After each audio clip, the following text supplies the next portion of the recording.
کبھی کبھی ایسا نہیں لگتا کہ جیسے ہم بیوقوفوں میں گھرے ہوئے ہیں؟ ہاں بالکل، یہ احساس تو تقریباً ہر کسی کو ہوتا ہے۔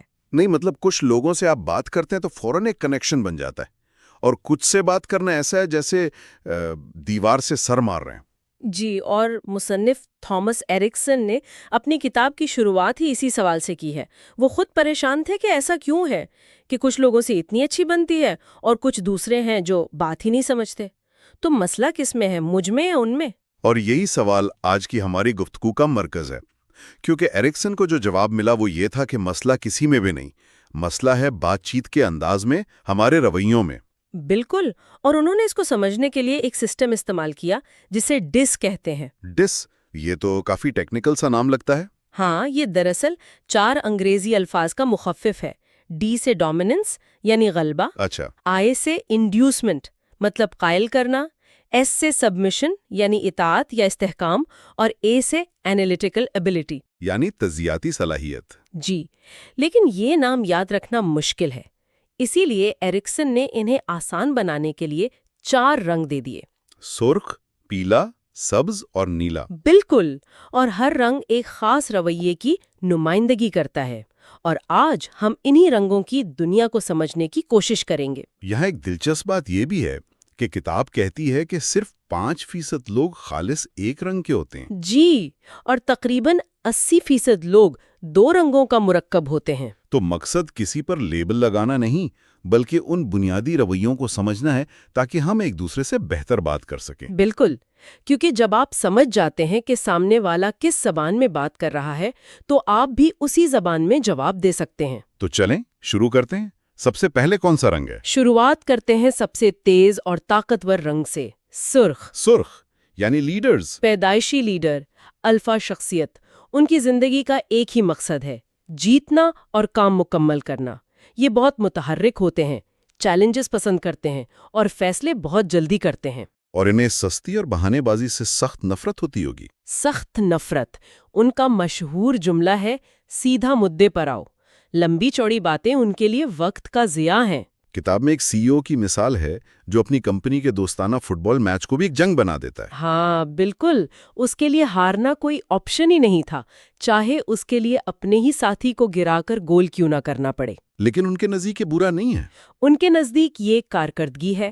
وہ سوچتے ہیں کہ اگر مقصد جیتنا ہے تو پھر پوری جان لگانی چاہیے۔ ان کی نیت بری نہیں ہوتی، لیکن ان کا طریقہ وہ دوسروں کو بہت سخت اور کنٹرول کرنے والا لگ سکتا ہے۔ تو اس سے ٹیم کا ماحول تو خراب ہوتا ہوگا، لوگ ڈرنے لگتے ہوں گے۔ یہی ان کی سب سے بڑی کمزوری ہے۔ وہ نتائج لانے میں بہترین ہے، لیکن اکثر لوگ ان سے خوف زدہ ہو جاتے ہیں۔ وہ جذبات کو کمزوری سمجھتے ہیں۔ کتاب میں ایک اور مثال ہے، بیورن نامی باس کی۔ جی، بیورن کی۔ ایک بار اس نے مصنف کو فون کیا اور پوچھا، تم نے مجھے ڈھونڈا تھا؟ مصنف نے کہا نہیں، اور اس نے فون کاٹ دیا۔ فوراً فون کاٹ دیا۔ پوری کال صرف 8 سیکنڈ کی تھی۔ 8 سیکنڈ؟ یہ تو کچھ زیادہ ہی ہے۔ جب مصنف نے بعد میں وجہ پوچھی تو بیورن نے کہا، مقصد پورا ہو گیا تھا تو فضول باتوں میں وقت کیوں ضائع کریں؟ واہ، ان کی منطق ہی الگ ہے۔ بالکل، ایک سرخ شخص کے لیے یہ بالکل منطقی ہے۔ وہ تفصیلات میں نہیں الجھتے، ان کی نظر ہمیشہ بڑے مقصد پر ہوتی ہے۔ تو اگر کسی کو ایسے سرخ باس سے بات کرنی ہو تو کیا کرنا چاہیے؟ بہترین طریقہ یہ ہے کہ آپ بھی پوری تیاری سے جائیں، سیدھا پوائنٹ پر آئیں، لمبی کہانیاں نہ سنائیں۔ جب وہ دیکھیں گے کہ آپ ان کے وقت کی قدر کرتے ہیں تو وہ آپ کی عزت کریں گے۔ اچھا، اب آتے ہیں دوسرے رنگ کی طرف۔ سرخ لوگ تو سیدھی بات کرتے ہیں، لیکن ایک قسم ایسی بھی ہے جو باتونی ہوتی ہے۔ ہاں، اور وہ ہے پیلے لوگ۔ یہ محفل کی جان ہوتے ہیں۔ یہ وہ لوگ ہیں جن کے آتے ہی کمرے میں ایک توانائی سی آ جاتی ہے۔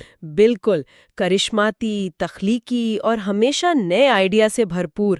انہیں توجہ کا مرکز بننا بہت پسند ہوتا ہے۔ بل بنٹن جیسی شخصیات اس کی بہترین مثالیں۔ وہ جس سے بھی ملتے تھے اسے یہ محسوس کراتے تھے کہ وہی سب سے اہم شخص ہے۔ جی، کہتے ہیں کہ پیلے لوگ تو پینگوئن کو برف بیچنے کی صلاحیت رکھتے ہیں۔ ان کی امید پرستی اور قائل کرنے کی طاقت غضب کی ہوتی ہے۔ بالکل، اور یہی ان کی سب سے بڑی طاقت ہے۔ لیکن اسی سکے کا ایک دوسرا رخ بھی ہے۔ وہ کیا؟ پیلے لوگ جتنے بہترین بات کرنے والے ہوتے ہیں اکثر اتنے ہی برے سننے والے بھی ہوتے ہیں۔ یہ تو میں نے بھی دیکھا ہے، بات کہیں سے بھی شروع ہو، گھوم پھر کر ان کی اپنی ذات پر آ جاتی ہے۔ کتاب میں ایک سیلز مینیجر پیٹر کی مثال ہے۔ ایک میٹنگ میں اس نے کل وقت کا 69% خود بات کی۔ 69% اکیلے؟ جی، جبکہ باقی 7 لوگ مل کر صرف 31% بول سکے۔ اور اسے احساس بھی نہیں ہوا ہوگا۔ انہیں اکثر احساس ہی نہیں ہوتا۔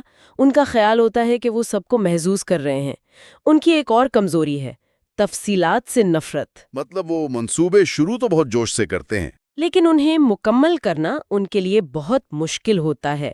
جب عمل درآمد کی باری آتی ہے تو ان کی دلچسپی ختم ہو جاتی ہے۔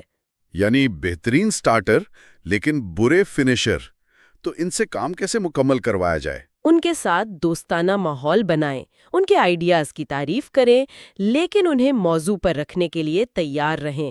اور سب سے اہم بات، ہر چیز لکھ لیں۔ میٹنگ کے بعد ایک ای میل بھیجیں جس میں صاف لکھا ہو کہ کیا فیصلے ہوئے اور ڈیڈ لائن کیا ہے۔ ورنہ ان کا جوش کسی اور نئے آئیڈیا کی طرف منتقل ہو جائے گا۔ بالکل۔ اچھا، تو ایک طرف سرخ لوگوں کی تیزی ہے، دوسری طرف پیلے لوگوں کا شور۔ ان کے بیچ میں ایک ایسا گروپ بھی ہے جو سب سے عام ہے، اور وہ ہے ہمارے سبز دوست۔ سبز لوگ آبادی کا سب سے بڑا حصہ ہیں۔ یہ پرسکون، قابل بھروسہ اور بہترین ٹیم پلیئر ہوتے ہیں۔ جی، یہ وہ لوگ ہیں جو معاشرے کو جوڑ کر رکھتے ہیں، لیکن انہیں تبدیلی سے سخت نفرت ہے۔ وہ اپنی جانی پہچانی دنیا میں رہنا پسند کرتے ہیں۔ یہ بہترین سننے والے ہوتے ہیں، بہت ہمدرد۔ جب آپ مشکل میں ہوں تو ایک سبز دوست ہی آپ کی پوری بات سنے گا۔ کتاب میں مایا نامی ایک کارکن کی کہانی ہے جو کبھی کسی کو نہیں کہہ پاتی تھی۔ اچھا، چاہے اس کے پاس پہلے سے ہی بہت کام ہو۔ جی بالکل، اور یہی ان کی طاقت بھی ہے اور کمزوری بھی۔ وہ تعلقات کو ہر چیز پر ترجیح دیتے ہیں۔ تو وہ تصادم سے بچتے ہوں گے۔ بہت زیادہ۔ وہ کانفلکٹ سے اتنا ڈرتے ہیں کہ اپنی رائے کا اظہار ہی نہیں کرتے۔ وہ دل میں اختلاف کریں گے لیکن منہ پر ہمیشہ ہاں یا ٹھیک ہے کہیں گے۔ لیکن اس سے تو معاملات اور بھی الجھ جاتے ہوں گے۔ بالکل، کیونکہ وہ سیدھی بات نہیں کرتے، اس لیے وہ بعض اوقات ضدی لگ سکتے ہیں۔ آپ ان سے پوچھیں کہ آپ خوش ہیں، وہ کہیں گے ہاں، لیکن ان کا رویہ بتا رہا ہوگا کہ وہ خوش نہیں ہیں۔ اسے غیر فعال جاریت کہتے ہیں نا؟ جی، پیسو ایگریشن۔ کتاب میں ایک اور مثال ہے، ایک شخص کی جو روز دوپہر کو ایک ہی جگہ بیٹھتا تھا۔ ہاں، اور ایک دن وہاں کوئی اور بیٹھ گیا تو اس نے اپنا پورا دن خراب کر لیا لیکن کچھ کہا نہیں۔ یہی سبز رویے کی بہترین مثال ہے۔ وہ تبدیلی سے نفرت کرتے ہیں اور تصادم سے بچتے ہیں۔ ان کی ایک اور کمزوری غیر فیصلہ کن ہونا ہے۔ وہ فیصلہ کرنے سے پہلے صحیح احساس کا انتظار کرتے ہیں۔ اور وہ احساس اکثر کبھی نہیں آتا۔ وہ سوچتے رہتے ہیں کہ کہیں ان کے فیصلے سے کوئی ناراض نہ ہو جائے۔ تو ایک سبز شخص کو تبدیلی کے لیے کیسے تیار کیا جائے؟ صبر سب سے اہم ہے۔ انہیں وقت دیں، انہیں بتائیں کہ تبدیلی کیوں ضروری ہے اور انہیں تحفظ کا احساس دلائیں۔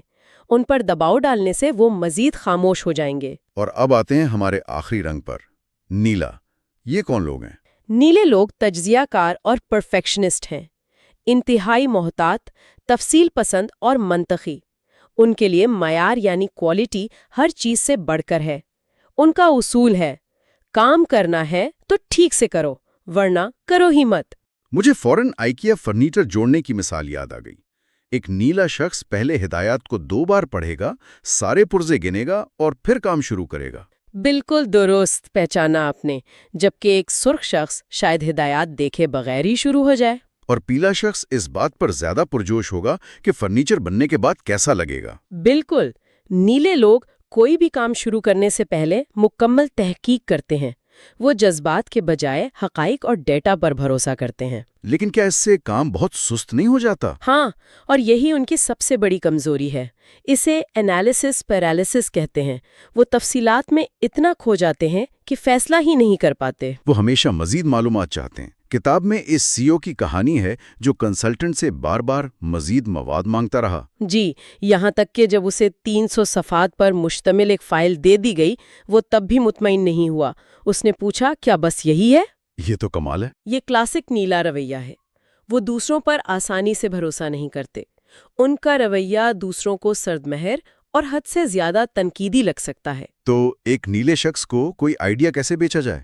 اپنی پوری تیاری کے ساتھ جائیں، جذباتی دلالیں ان پر کام نہیں کریں گے، انہیں حقائق، ڈیٹا اور ثبوت دکھائیں، انہیں سوال کرنے اور سوچنے کا وقت دیں۔ اگر آپ نے اپنا ہوم ورک ٹھیک سے کیا ہے تو وہ آپ کی بات ضرور سنیں گے۔ واو! تو یہ ہے وہ 4 رنگ۔